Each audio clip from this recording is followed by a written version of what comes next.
Hola chicos y chicas, vamos a acabar el tema, vamos a ver el punto de escalas, el último punto de este tema 5, ¿de acuerdo? Y bueno, como es un vídeo un poco especial ya que acabamos el tema, me he traído un poquito de fiesta por aquí detrás para ver si animamos un poco la pantalla, que siempre está así como que solo se me ve mi cara y hoy he puesto un poquito más de verde, de alegría. Bueno, venga, vamos allá. Vamos a hablar sobre las escalas, ¿de acuerdo? Algo muy importante, algo muy útil en la vida real, ¿de acuerdo? Ahora vamos a ver algunas de sus aplicaciones. Y bueno, la idea es que aprendas a manejarlas y que cuando veas una escala sepas identificarla, sepas clasificarla y sepas cómo trabajar con ella, ¿de acuerdo? Bueno, mira, tú tienes que tener en cuenta, o es importante que sepas que hay muchas veces que queremos representar sobre el papel objetos que en la realidad son muy grandes o muy pequeños, ¿no? Si son muy grandes, como por ejemplo, yo qué sé, las dimensiones de tu casa, todas las habitaciones de tu casa, la cocina, los baños, etcétera, si los quieres dibujar en una hoja de papel, lo vas a tener que hacer mucho más pequeño de cómo es en la realidad, ¿no? O por ejemplo, si tienes un reloj con mecanismos muy complejos o con piezas muy pequeñas, si quieres verlas en detalle necesitas hacerlos más grandes, ¿no? O dibujarlos más grandes para poder ver los detalles, ¿vale? Bueno, pues dependiendo de si yo lo que quiero es que los dibujos sean o representar en un dibujo la realidad, para eso necesito también tener en cuenta que lo que dibuje yo en el papel tenga una cierta semejanza con la realidad, ¿de acuerdo?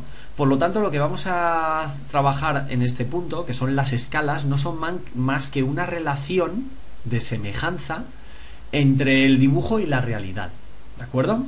Y siempre una escala se representa como lo ves aquí. Es una división, es una razón, recuerda, ¿de acuerdo? Una fracción, una división, una razón, donde voy a tener en el numerador el dibujo, lo que yo voy a representar en el dibujo, y en el denominador aquello que represento en el dibujo, pero en la realidad, ¿de acuerdo? En forma de ecuación muchas veces lo vas a encontrar así, ¿de acuerdo? Una escala es una división entre las medidas de un objeto en el dibujo y las medidas del mismo objeto en la realidad, ¿de acuerdo? Vale. Dependiendo de la escala que utilices o dependiendo del proceso que tú vayas a hacer, tienes tres tipos de escalas. Nosotros vamos a ver dos que tienen un proceso matemático un poco más complejo y la tercera vas a darte cuenta que es muy fácil, ¿vale? Bueno, la primera escala son las escalas que aumentan. ¿Qué tipo de escalas son? Pues son estas que tienes aquí, ¿vale?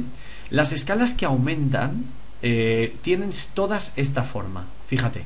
De hecho, compruébalas con la de abajo. Mira, va a ser siempre una división, una fracción, donde el numerador va a ser siempre un número, pero ese número siempre va a ser más grande que 1, ¿de acuerdo? Y el denominador siempre va a ser el 1. Por lo tanto, fíjate, si el numerador es más grande que el denominador, que 1, y el denominador es 1, el numerador siempre va a ser más grande que el denominador, lógicamente.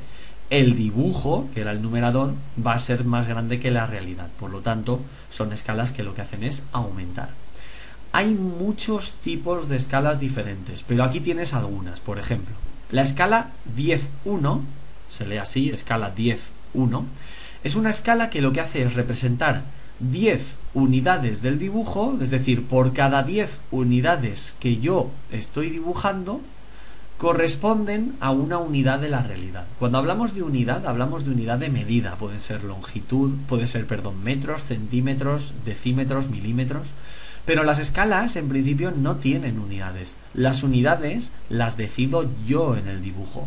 Puede ser que dibuje un objeto en milímetros, que lo dibuje en centímetros, que lo dibuje en metros, pero la escala servirá igualmente, ¿de acuerdo? Por ejemplo, la escala 21 lo que hace es representar 20 unidades del dibujo por cada unidad de la realidad. Es decir, hace el dibujo 20 veces más grande que la realidad. Y por ejemplo, otra escala es la escala 101. La escala 101 me dice que por cada 100 unidades del dibujo se corresponde una unidad de la realidad. Es decir, estoy haciendo el objeto 100 veces más grande, ¿vale? Bueno, Vamos a verlo con un ejemplo. Vamos a ver la aplicación de una escala que aumenta, o escala de ampliación también se llama, ¿de acuerdo? Te lo voy a apuntar también aquí. Es lo que se llama una escala también de ampliación. Mira, una escala, imagínate que tú tienes una escala 10,1, conoces la escala y quieres saber cuántos centímetros en la realidad son 20 centímetros dibujados, ¿vale? En el papel, en un dibujo, ¿vale? Mira, tú tienes que saber que una escala forma una proporción con lo que yo quiero representar. Por lo tanto, ¿qué me dice la escala? Que por cada 10 unidades del dibujo se corresponde una de la realidad, ¿no? Si lo pongo en forma de fracción sería así. ¿Y qué es lo que me dice el dibujo? Que quiero saber que 20 unidades, en este caso centímetros en el dibujo, ¿cuántos son en la realidad?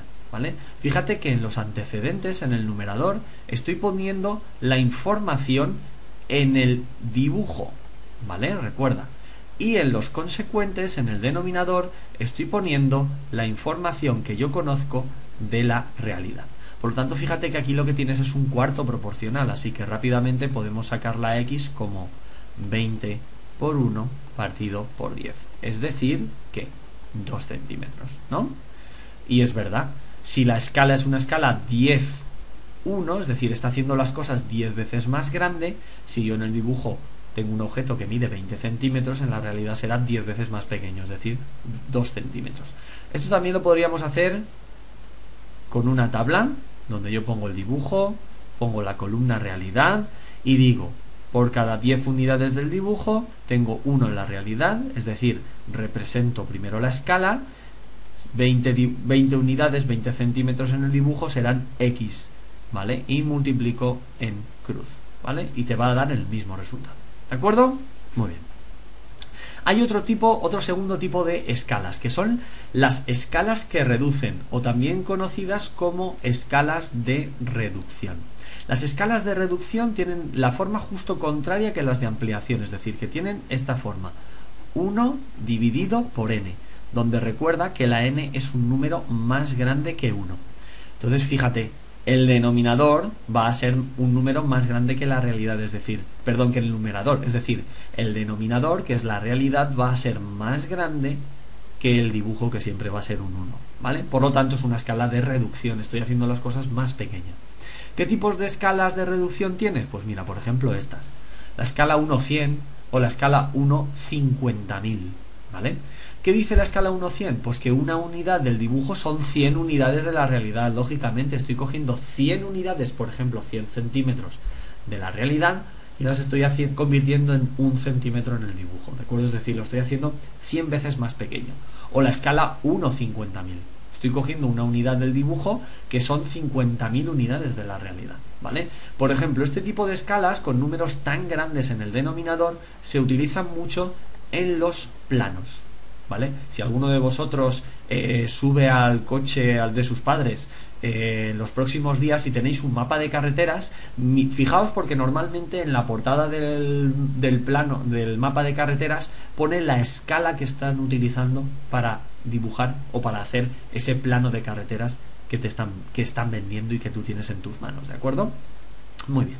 Bueno, vamos a ver un ejemplo de las escalas de reducción, ¿vale? Imagínate que tú tienes una escala 1-50.000 y quieres saber cuántos centímetros en la realidad son 30 centímetros en el dibujo. Pues lo mismo, me hago una proporción donde una unidad del dibujo son 50.000 unidades en la realidad. Eso es lo que me dice la escala, es decir, primero represento la escala pero en fracción. Y ahora represento el problema, la información del problema, formando una proporción, ¿de acuerdo? Es decir, si ahora quiero saber que 30 centímetros del dibujo, o sea, si ahora sé 30 centímetros del dibujo, quiero saber cuántos centímetros son en la realidad. Volvemos a lo de antes, ¿de acuerdo? Fíjate, en los antecedentes el dibujo, en los consecuentes la realidad, ¿vale? Muy bien. Bueno, pues aquí igual hago una regla de 3, perdón, un cuarto proporcional, ¿de acuerdo? Y multiplico en cruz. Será 50.000 por 30 partido 1, ¿de acuerdo? Es decir, tendré, a ver, 1, 5 y tengo 5 ceros. 1, 2, 3, 4 y 5. ¿Pero qué? centímetros, ¿vale? Por cierto, en el ejercicio de antes recuerda que también era centímetros, podría haber sido milímetros o hectómetros o kilómetros, porque las escalas recuerda que no tienen unidades, las unidades son lo que yo luego decido dibujar o lo que tomo en la realidad, ¿vale? Por lo tanto, podríamos convertir ahora esto, por ejemplo, en una unidad un poquito más grande, ¿vale? Entonces, por ejemplo, si quitamos los ceros, nos quedaríamos en kilómetros, ¿vale? Entonces, con una escala 1/50.000, 15 kilómetros de la realidad cabrían en 30 centímetros o se dibujarían en 30 centímetros, ¿vale? Por eso es muy utilizada este tipo de escalas, por ejemplo, las de reducción en los planos. ¿De acuerdo? Bueno, y una última escala, te la voy a apuntar aquí en un lado, es lo que se llama la escala natural. ¿De acuerdo? Bueno, mira, muy fácil. La escala natural tiene esta forma: 1 dividido 1. ¿Y qué significa eso de que la escala natural es una escala 1, 1? Correcto, muy bien, pues que una unidad del dibujo es una unidad de la realidad. Es decir, estoy dibujando en el papel exactamente lo mismo que tengo en la realidad. ¿De acuerdo? Muy bien, pues ya está, se acabó el tema, ¿de acuerdo? Nos vemos en el siguiente, hasta luego.